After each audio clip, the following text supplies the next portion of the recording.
हठात आसला वर्षा और पवन उड़ीगला चाल छपर भांगिला बड़ बड़ गछ व्यापक क्षयक्षति भितर भोक उपास पड़ रही 10 रु अधिक परिवार। आनंदपुर उपखंड घसीपुरा ब्लॉक खलीपाटिया गांव में कालबैशाखीर व्यापक क्षयक्षति होती। घूर्णिझड़े गांव अनेक परिवार चाल छपर उड़ी जाता।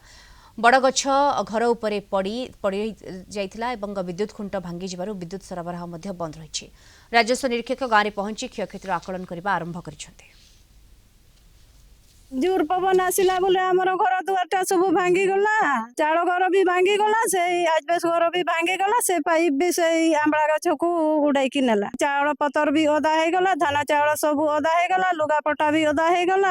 आमे इना किमितिरे कोन तमे टिके सरकार थुरुठु व्यवस्था करो, आमे किमितिरे चलिमु किमितिरे रहिमु। खाइला बेले तो पवन आसीछि आमे खाइ नै गला कालिठु तो खिया पिया करनु भल भाव किंतु जतिकी हेइथिला आमे सब नष्ट हो जाइए।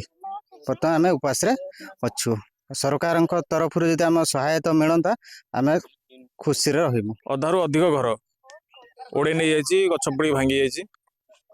आम आम तरफ आरआई को फोन करूँ, स्टाफ से आम सांगे पठे से आसिक सब देखी जाइए।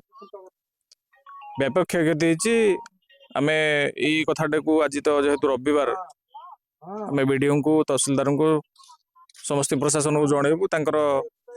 क्षयक्षति जहाँ प्रशासन तरफ सहयोग आम दाबी करूँ।